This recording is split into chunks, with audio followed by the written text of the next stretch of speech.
اللهم صل وسلم وبارك عليه وعلى آله صلى الله عليه. قمرون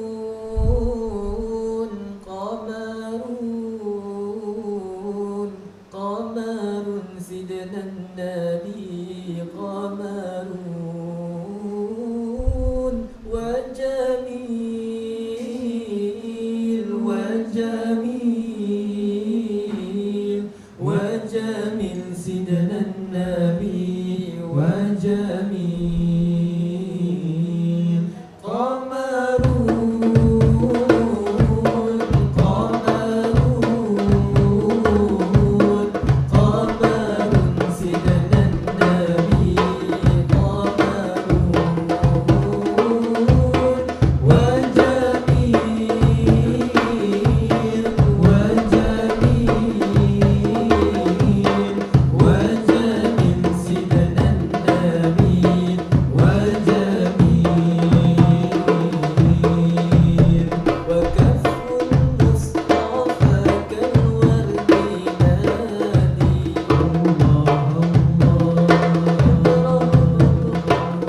مست أيادي الله وكف المصطفى كالورد نادي وعطرها يبقى إذا مست أيادي الله وعم نوالها كل العباد وعم نوالها كل العباد وعم نوالها كل العباد حبيب الله يا خير البرى يا قمر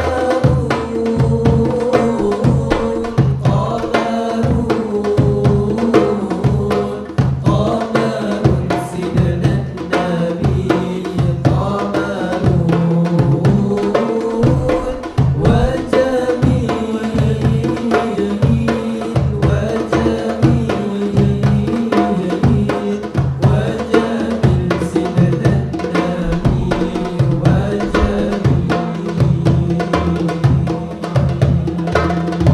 اللهم صل وسلم وبارك عليه وعلى آله صلى الله عليه. Assalamualaikum warahmatullahi wabarakatuh. Selamat datang kembali ke program After Hours dari Masjid Istighfar. InsyaAllah tazkirah hari ini akan disampaikan oleh Ustaz Sofyan Yadi yang bertajuk Tuntutlah Ilmu Bermanfaat. Assalamualaikum warahmatullahi wabarakatuh. Bismillah wassalatu wassalamu ala Rasulillah wa ala alihi wa sahbihi wa ala alhamdulillah. Syukur puji kita ke hadirat Allah atas segala limpah kurnia. Berserta izin rahmat daripada Allah Subhanahu wa taala di atas segala limpah kurnianya kepada kita dan nikmatnya kepada kita sehari-harian setiap masa dan ketika. Dengan ini kita mengucapkan kepada Allah Ta'ala dengan ucapan lafaz Alhamdulillah Summa Alhamdulillah Summa Alhamdulillahi Rabbil Alamin. Hadirin kasih Allah Subhanahu Wa Ta'ala sekalian, Islam di antara agama yang menitik beratkan tentang ilmu pengetahuan. Daripada seawal zaman Nabi Allah Adam alaihi salatu wassalam hinggalah pada zaman Nabi Rasulullah Muhammad sallallahu alaihi wa alihi wasallam, Allah Subhanahu wa taala menitik beratkan tentang ilmu pengetahuan. Daripada zaman Nabi Allah Adam alaihi salatu wassalam, kalau kita menyingkap sejarah bagaimana dicipta jadikan Sayyidina Adam AS oleh Allah Subhanahu Wa Taala yang maha berkuasa dan maha pencipta, adalah ketika mana Allah Subhanahu Wa Taala bertanya kepada para malaikat Allah Subhanahu Wa Taala akan satu perkara. Maka dijawab oleh para malaikat, qalu subhanaka la ilma lana illa ma 'allamtana innaka antal alimul hakim. Shadaqallahul azim dalam surah Al-Baqarah. Para malaikat Allah menjawab kembali pada Allah saat ketika mana Allah bertanya satu perkara yang mereka tak ketahui. Yang bermaksud mereka berkata, para malaikat, tidaklah kami tahu dan tidak ada ilmu bagi kami illa kecuali apa yang diajar oleh Allah Subhanahu wa taala, oleh Allah yang Maha mencipta kami, illa ma 'allamtana innaka antal alimul hakim. Sungguh engkau ya Allah yang Maha mengetahui dan yang Maha bijaksana. Kemudian Allah Subhanahu wa taala menyambung ayat tersebut, 'allama Adam al-asma'a kullaha ila akhir ayat. Dan Allah kata mengatakan bahawa dan kami mengajar Adam akan suatu ilmu. Jadi di sini dah Allah sekalian, ilmu itu sangat penting dan amat dan sangat menjadi manfaat kepada orang-orang, kepada manusia, kepada umat dan kepada hamba-hamba Allah Subhanahu wa taala. Dan hadirin kasih Allah Subhanahu wa taala, agama Islam yang antara lain juga Allah Subhanahu wa taala berfirman di dalam ayatnya, ba'da a'udzubillahi minasyaitonir rajim, yang bermaksud Allah telah menyaksikan bahawasanya tiada Tuhan melainkan Dia, yakni Allah. Begitulah juga para malaikat dan para ahli ilmu pengetahuan turut menyaksikan sama, iaitu Tuhan yang berdiri di atas keadilan. Dengan ilmu pengetahuan kita kenal siapa itu Tuhan, siapa itu yang menciptakan kita, yakni Rabbil Jalil, Allah Subhanahu wa taala, dengan ilmu pengetahuan yang dipanggil sebagai ilmu tauhid. Dengan ilmu pengetahuan kita mengenal siapa Nabi kita, Rasulullah Sayyidina Maulana Muhammad sallallahu alaihi wa alihi wasallam, melalui satu wadah yang dinamakan sebagai ilmu sejarah. Daripada ilmu pengetahuan kita mengetahui, kita diajarkan dan dididik tarbiyah oleh para alim ulama, guru-guru mursyid kita dalam satu bab ilmu yang dinamakan sebagai ilmu tasawuf. Dan inilah dia hadirin kasih Allah Subhanahu wa taala, ilmu pengetahuan yang penting dan secara semula jadinya ianya penting kepada diri kita sebagai manusia dan hamba Allah Subhanahu wa taala. Maka dengan inilah kiranya kita yang akan menyambut Ramadan yang mulia yang dinantikan kita, walaupun sibuk kita dengan beramal ibadah seperti berpuasa, dengan berzakatnya, dengan bertarawihnya, dengan berqiyamul lailnya, ini tidak bermakna kita terhenti daripada terus menuntut ilmu Allah Ta'ala, daripada terus belajar agama Allah Ta'ala. Maka itu marilah kita cari peluang dan ruang, walaupun bulan Ramadan sibuk dengan ibadah-ibadah yang ritual, wabil khusus ibadah seperti contoh ibadah tarawih yang hanya kita lakukan pada bulan Ramadan sahaja, tapi kita teruskan juga tradisi mencari ilmu dan menyampaikan ilmu pengetahuan di kalangan masyarakat dan juga sesama kenalan dan taulan kita. Hadirin kasih Allah Subhanahu wa taala sekalian, banyak ayat-ayat Al-Quran yang menyatakan tentang kepentingan dan darajat ilmu pengetahuan dan mereka yang menuntut ilmu pada sisi Allah Subhanahu wa taala. Yang antara lainnya Allah Taala pernah menyebut, a'udzubillahi minasyaitonir rajim, yarfa'illahu alladhina amanu minkum walladhina utul ilma darajat. Sadaqallahul azim, yang bermaksud Allah telah mengangkat orang-orang yang beriman dari golongan kamu, dan begitu pula orang-orang yang dikurnia ilmu pengetahuan beberapa darajah. Dan hadirin kasih Allah Subhanahu wa taala sekalian, dalam ayat yang lain Allah Taala berfirman, a'udzubillahi minasyaitonir rajim, qul hal yastawil ladzina ya'lamuna wal ladzina la ya'lamun, ila akhir ayat. Sadaqallahul azim, yang bermaksud, dan katakanlah tiada serupa orang-orang yang berilmu pengetahuan dengan orang-orang yang tiada ilmu pengetahuannya. Hadirin kasih Allah Subhanahu wa taala, bukan hanya sekadar memikirkan tentang agama, tetapi juga, ataupun yang lebih tepat lagi kita katakan tentang kehidupan di akhirat kita. Sedangkan kehidupan di dunia juga perlu berlandas dan juga berasaskan, berpandukan kepada ilmu pengetahuan.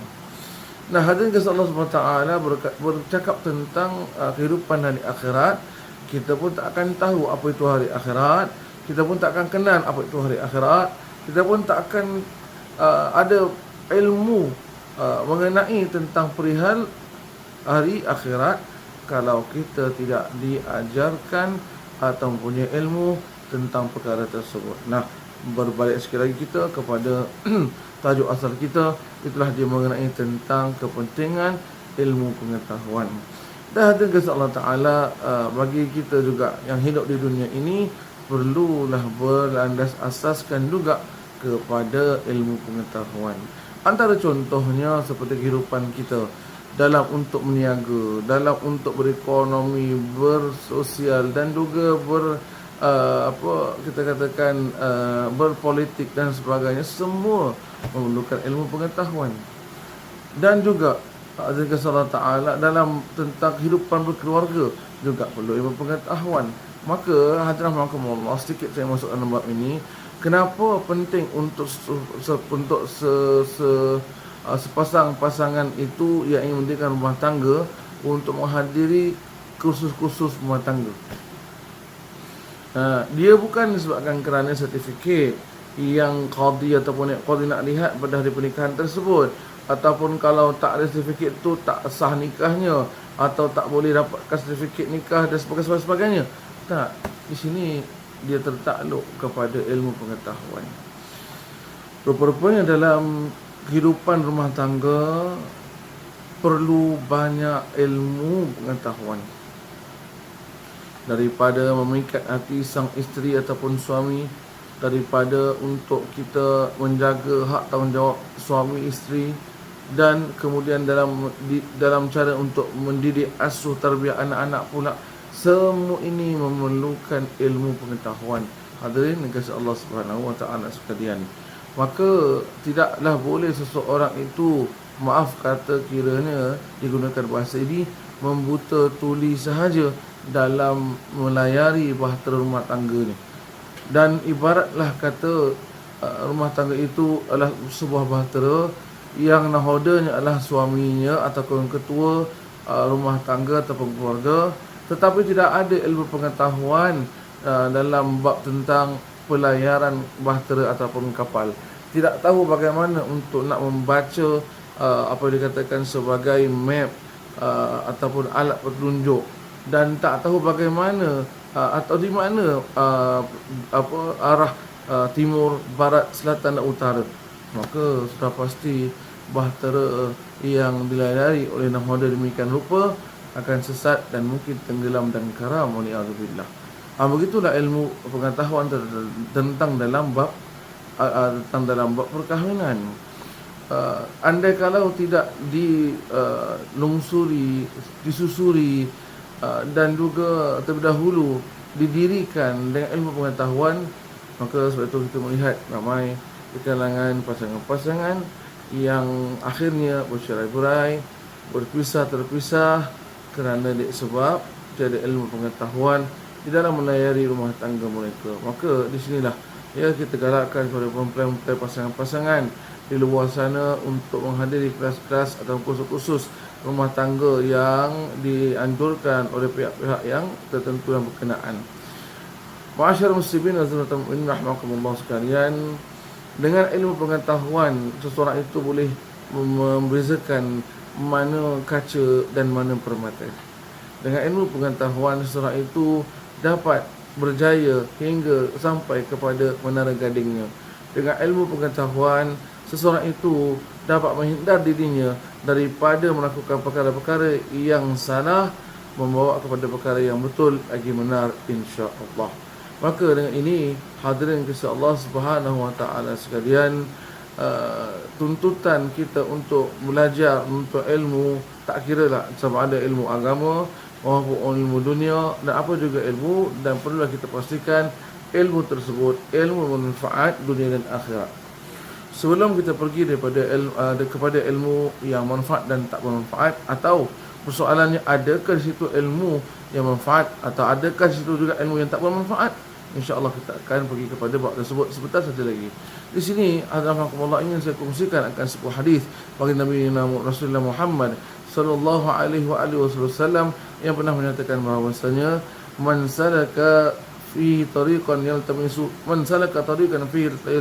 ilman sahhalallahu lahu tariqan ilal jannah, atau kama qala Rasulullah sallallahu alaihi wasallam. Yang bermaksud, barang siapa yang keluar dan berada atau menyusuri atau menyusuri sebuah jalan ataupun jalan yang di atas untuk mencari ilmu pengetahuan, maka Allah akan mudahkan urusannya jalan ke syurga Allah SWT.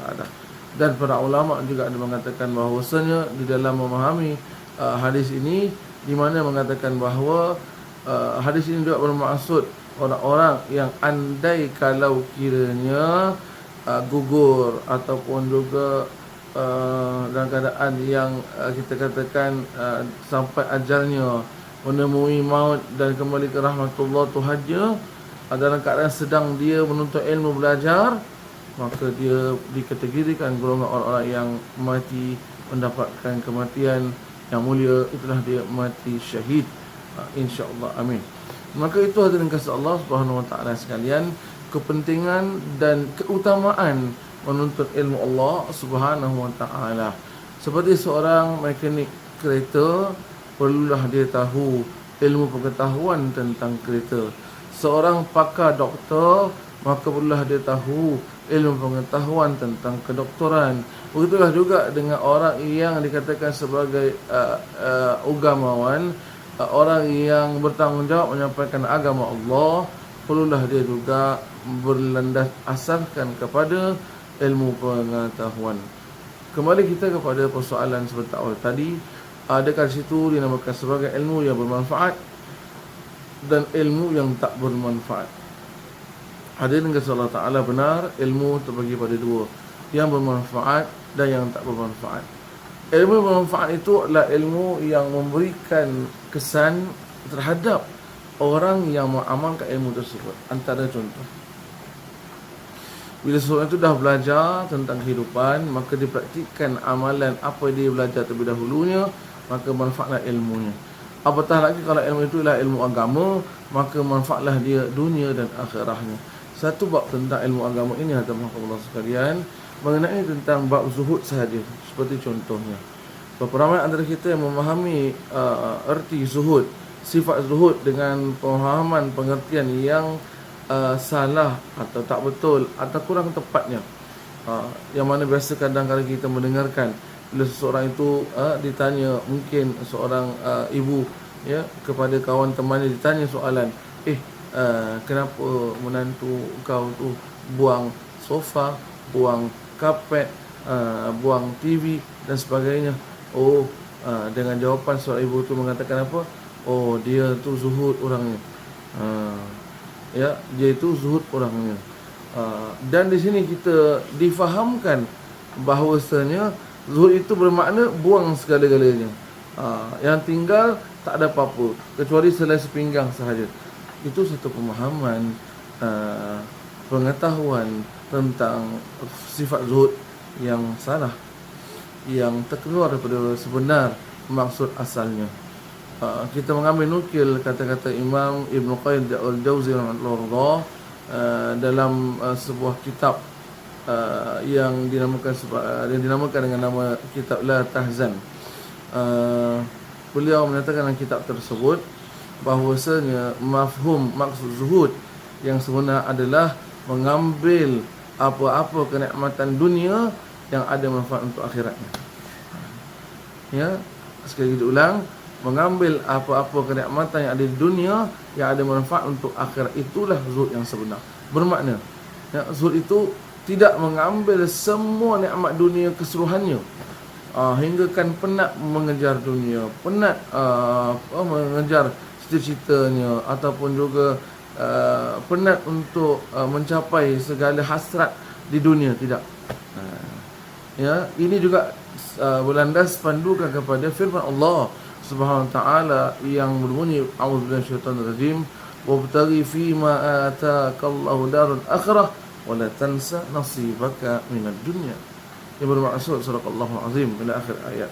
Dan merebutlah apa yang telah Allah SWT janjikan engkau untuk akhirat kamu, tapi jangan lupa akan nasib kamu di dunia ini. Hadirin Allah sekalian, walaupun dikatakan bahawa ad-dunya mata', ad-dunya la'ibu wa lahu, banyaklah ayat Allah Ta'ala mengatakan tentang dunia. Dan dalam kitab Imam Ghazali, dalam kitabnya yang berbunyi ringkasan Ihya Ulumuddin, juga ada menyatakan tentang keburukan dunia. Tetapi di sini hadirin Allah, sekali lagi, bagi mereka yang ada ilmu pengetahuan tentang dunia, maka dia tidak akan mudah tertipu oleh dunia. Hadirin kasih Allah SWT, saya sentuh sikit juga dalam bab ini. Ketika mana Rasulullah SAW berisra' atau bermi'raj, lebih tepat lagi ketika ingin naik ke satu muntaha untuk bertemu Rabbil Jalil yang maha perkasa Allah SWT, baginda itu pernah dipanggil namanya dengan panggilan ya Muhammad, ya Muhammad, Muhammad, oleh seorang tua yang sudah lanjut usia tetapi berpakaian seperti anak muda. Maka di situlah Rasulullah SAW menoleh kepada Sayyidina Jibril dan bertanya, ya Jibril, siapakah wanita tua itu? Maka Jibril mengatakan, ya Rasulullah, tidakkah engkau mengenalinya? Rasulullah mengatakan, tidak wahai Jibril.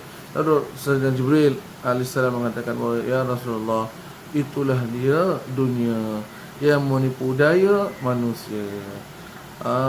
Jadi hadirin Allah sekalian, ia diumpamakan oleh Imam Ghazali, dunia itu ada dipanggil dalam satu tajuk bab dalam kitab tersebut, bernama ataupun dinamakan dengan tajuknya keburukan dunia.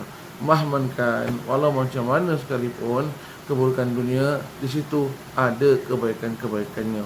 Dan inilah dimasukkan tadi oleh Imam Ibn Qayyim Jauzi mengatakan bahawa ambillah manfaat dunia ataupun nikmat dunia yang ada manfaat untuk akhirat kita. Itulah ilmu zuhud atau mafhum makna zuhud yang sebenar.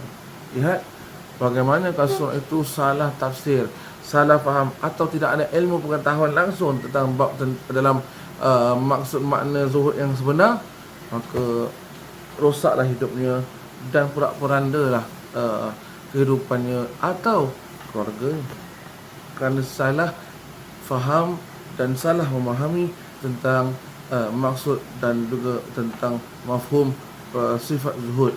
Dan ini menunjukkan bahawa kekurangan ilmu pengetahuan dalam bab tersebut, dalam bab agama Allah Subhanahu wa taala. Dan di situ juga hadirin kasih Allah Subhanahu wa taala, ia dinamakan sebagai ilmu yang tidak bermanfaat. Adakah di situ ilmu tak bermanfaat?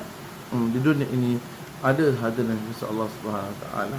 Ilmu yang tak bermanfaat itu ilmu yang dituntut tetapi tidak bermanfaat, malah membawa mudarat pula kepada si pengamal ilmu tersebut. Antara contoh, ilmu atau pengetahuan untuk mencuri, merompak dan sebagainya. Wa'alaikumsalam, astagfirullah. Ya. Inilah kalau kita kalau lihat ya, dalam filem-filem drama dan sebagainya, ya, kadang-kadang dikongsikan kita bahawa ya pencuri-pencuri, perompak-perompak ini yang kadang-kadang dinamakan sebagai professional robber, perompak peragut yang profesional. Rupa-rupanya mereka pun kaji, belajar dan diajar. Wabil khusus mereka yang boleh buka kita kata safe, tempat penyimpan ataupun dipanggil kotak besi tu, ya, tempat penyimpannya barang-barang kemas, duit dan sebagainya. Ya, rupa-rupanya juga ya, di kalangan mereka tu yang belajar betul, sungguh-sungguh betul belajar macam mana nak to crack the code, macam mana dia nak pecahkan kod-kod rahsia dalam untuk supaya dapat terbuka pintu kotak besi dengan mudah. Satu. Dan kedua, contoh seperti ilmu tentang pengetahuan how to hack sistem, macam mana nak menceroboh sistem kita katakan komputer, internet, website dan sebagainya. Dibelajar dan diajar perkara tersebut. Dan inilah yang dinamakan ilmu yang tak bermanfaat, malah membawa datang pula mudarat, waliyadzubillah, dunia dan akhirat. Nah, Maka inilah dia hadirin sekalian, ilmu di situ yang bermanfaat dan ilmu yang tidak bermanfaat. Maka tuntutlah kita ilmu yang bermanfaat, yang membawa akan kepada kita keberuntungan dunia dan juga apatah lagi di akhirat kelak sana. Ma'asyar muslimin wa zamatul mu'minin rahimakumullah sekalian, dalam mana kalau kita bercakap, berkongsi tentang ilmu pengetahuan, dia itu ada dua perkara yang perlu kita juga ketahui. Ilmu yang kita belajar dan ataupun juga satu bab tajuk yang kita katakan sebagai tuntutan untuk belajar, dan yang kedua ilmu yang diajar atau tuntutan untuk ilmu yang kita belajar itu untuk kita sampaikan dan kita ajarkan. Baginda Rasulullah Muhammad sallallahu alaihi wasallam pernah menyatakan, balighu anni walau ayah, sampaikanlah daripadaku ya Rasulullah walaupun sepotong ayat, yang ini tentang ilmu pengetahuan tentang agama dan sebagainya. Tetapi hadirin kasih Allah Subhanahu wa taala, di situ ada satu perkara ataupun perintah daripada Allah Subhanahu wa taala dan peringatan daripada Rasulullah sallallahu alaihi wasallam di dalam untuk kita mengajar apa yang telah kita belajar dan diajarkan. Di mana Allah Ta'ala firman, wa'udzubillahi minasyaitonir rajim, wa liyunziru qaumahum idza raja'u ilaihim la'allahum yahdharun. Yang bermaksud hendaklah mereka memberikan peringatan kepada kaumnya apabila telah kembali kepada mereka nanti, moga-moga mereka berhati-hati. Nah, di antara tuntutan agama kita adalah mengajar apa yang telah kita ataupun belajar dan diajar. Di sinilah juga dalam hadis Rasulullah mengatakan, khairukum man ta'allama al-Qur'ana wa 'allamah. Sedekah Rasulullah yang bermaksud sebaik-baik kalian yang belajar tentang Al-Quran dan kemudiannya diajarkan. Nah, hadirin kasih Allah Subhanahu wa taala, untuk kita mengetahui di negara Singapura kita ini, kita memerlukan lisensi ataupun juga kita katakan sebagai pengiktirafan daripada pihak-pihak yang berkuasa untuk dapat boleh kita, barulah kita ini dibenarkan, diizinkan untuk mengajar apa yang kita belajar. Kenapa? Kerana supaya tidak diajar segala perkara-perkara yang tidak sesuai dan tidak elok di dalam negara kita. Maka ini perlu hati-hati. Kita yang ingin mengajar, pastikan kita ada sertifikat yang diiktiraf oleh pihak-pihak yang tertentu, dan barulah kita boleh mengajar dan dengan seizinnya untuk kita ajar dan bermanfaat pengajaran kita kepada masyarakat. Hadirin kasih Allah Subhanahu wa taala sekalian, di antara juga sifat seorang yang mengajar itu, hendaklah dia ikhlas dalam ajarannya kepada murid-murid, kepada jemaah, kepada pengikut, kepada siapa-siapa dah sahaja yang mendengar ceramahnya, kuliahnya, ta'limnya dan segala macam ajarannya. Dan inilah tanggungjawab orang yang menyampaikan, yang tak disampaikan kecuali yang benar-benar sahaja, benar-benar belaka. Hadirin kasih Allah Subhanahu wa taala sekalian. Maka dengan ini menjadi sebagai satu amanah kepada yang mengajar, menyampaikan ilmu Allah Subhanahu wa taala untuk kita sampaikan dengan sebenar-benarnya penyampaian dan diberikan apa yang termampu dan keperluan seharian masyarakat dalam ilmu pengetahuan, sama ada tentang agama maupun tentang negara ataupun juga tentang kehidupan sosial dan sebagainya. Hadirin kasih Allah Subhanahu wa taala sekalian, di antara juga ciri ataupun juga tanggungjawab seseorang yang mengajar itu, dan juga saya sebenarnya memang menggalakkan untuk kaum ibu bapa sendiri yang dapat kiranya mengajar dan mendidik asuh anak-anak sendiri dalam pembacaan Al-Quranul Karim.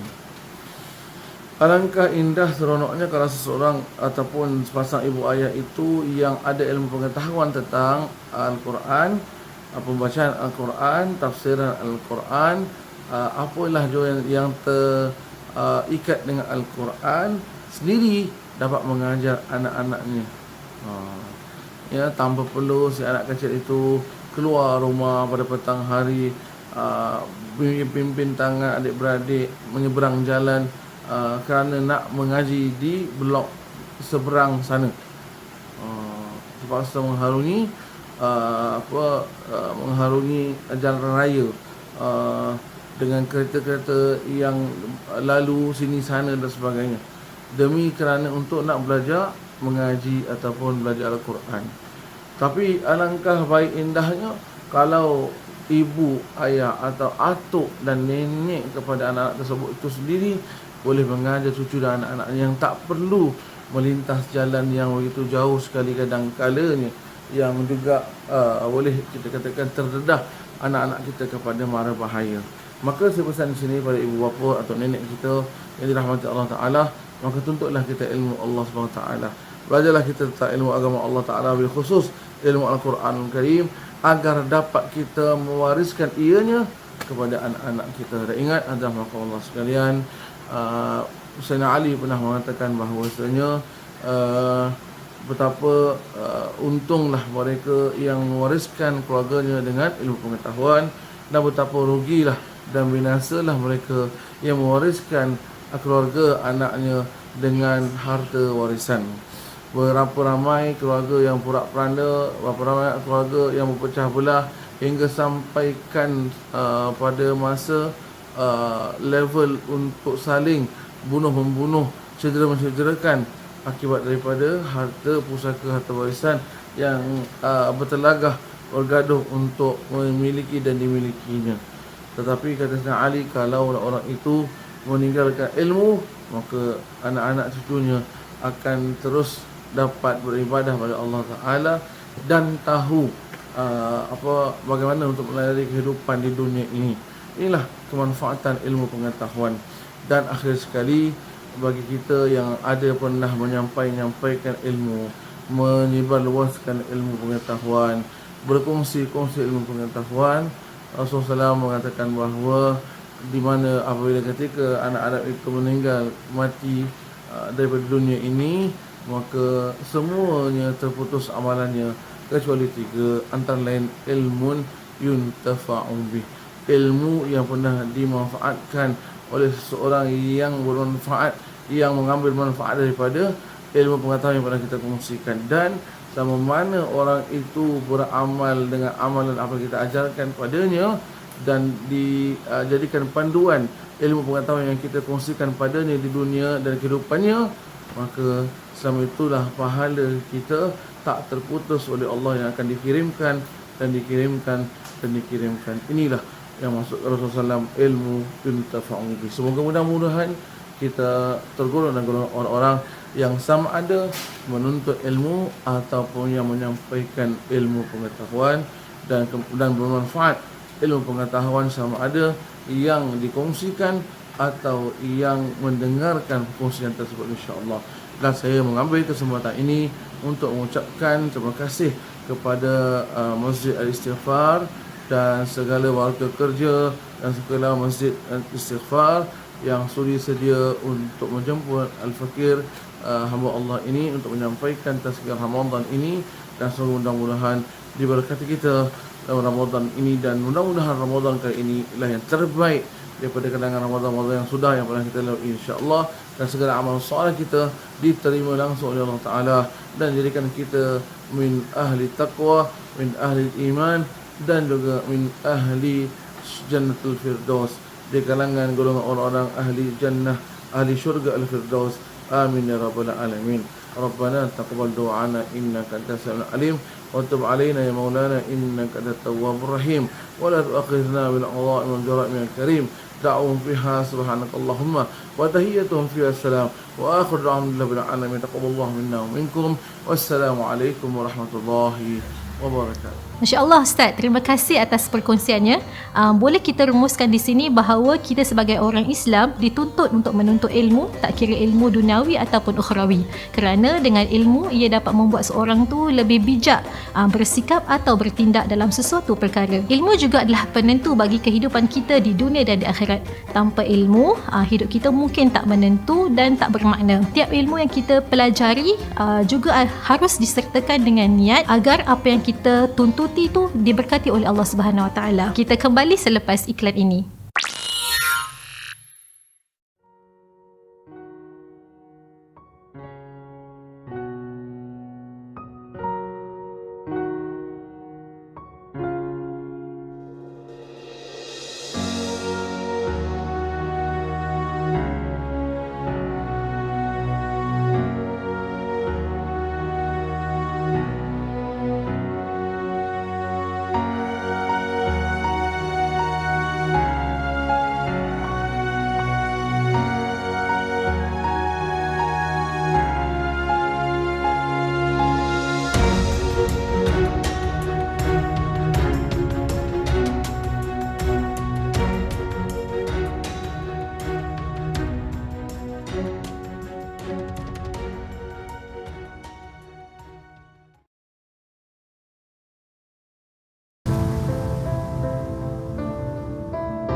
Ramadan is a month of hope. A sacred month where Muslims around the world will have to observe fasting from dawn to dusk. Allah has mentioned in Surah Al-Baqarah verse 185, which means Ramadan is the month in which was sent down the Quran as a guide to mankind and also clear signs for guidance and judgment between right and wrong. Time for self-discipline in our ibadah. Let's do extra solat, let's do extra zikir. Increase your good deed by giving charity. Strengthen your relationship with Allah Subhanahu Wa Taala. Our devotion to Allah in the month of Ramadan should not only limited to salat and fasting. It should be reflected also in the form of actions, words and intentions. A month of repentance, reflections, asking forgiveness. A sacred month that is chosen by Allah Subhanahu Wa Taala to train believers to control their desires and enhance their spirituality.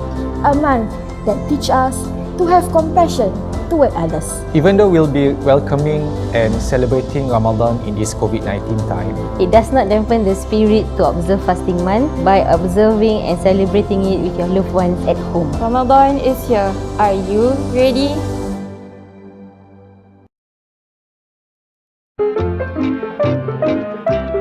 Puasa! Betul kita!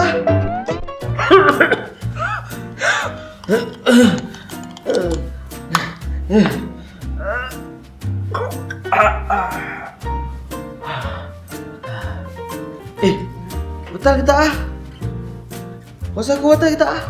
Mengikut panduan daripada Irsyad MUIS Majlis Agama Islam Singapura, inhaler itu adalah sesuatu keperluan dan boleh jadi darurat bagi sesetengah orang yang menghidap sakit semput. Dan kalau dia perlu untuk menggunakan inhaler, maka dia boleh dipergunakan inhaler atas sebab keadaan yang sangat-sangat memerlukan, dan insya-Allah tak akan batal puasa. Mudah-mudahan Allah berikan kesihatan kepada semua yang memakai inhaler. Alhamdulillah, hari ini kita akan mendengarkan bacaan Al-Quran dari Surah Al-Ghashiyah oleh Ustaz Maznan. Surah Al-Ghashiyah yang diwahyukan di Mekah mempunyai 22 ayat. Al-Ghashiyah bermakna hari pembalasan. Secara ringkas, surah ini mempunyai 3 pengajaran. Pertama, ia menerangkan tentang keadaan atau wajah manusia yang beriman dan yang tidak beriman pada hari kiamat nanti, serta balasan yang mereka akan dapati masing-masing. Kedua, surah ini menyuruh untuk kita meneliti kejadian alam dengan tujuan untuk menupuk keimanan di dada kita. Cara ini juga akan mengeratkan lagi hubungan kita dengan Allah Subhanahu Wa Taala. Ketiga, surah ini menerangkan bahawa para rasul diutuskan untuk menyampaikan seruan agama Allah bukanlah memaksa. Maka dengan ini haruslah kita fahami tugas kita sebagai hamba adalah untuk mentaati segala seruan yang telah disampaikan kepada para anbiya. Wallahu a'lam. Bismillahirrahmanirrahim.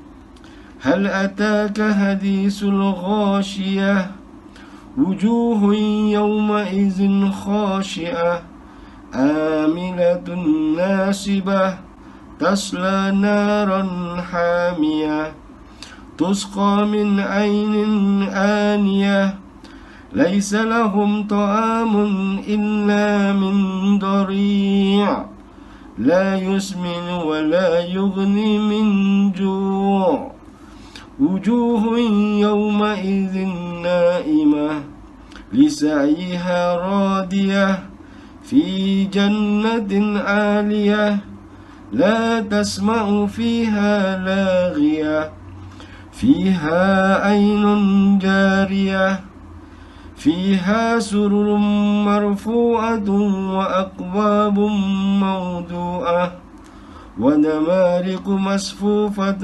وزرابي مبثوثة أفلا ينظرون إلى الإبل كيف خلقت وإلى السماء كيف رفعت وإلى الجبال كيف نصبت وإلى الأرض كيف سطحت فذكر إنما أنت مذكر لست عليهم بمسيطر إلا من تولى وكفر فيعذبه الله العذاب الأكبر إن إلينا إيابهم ثم إن علينا حسابهم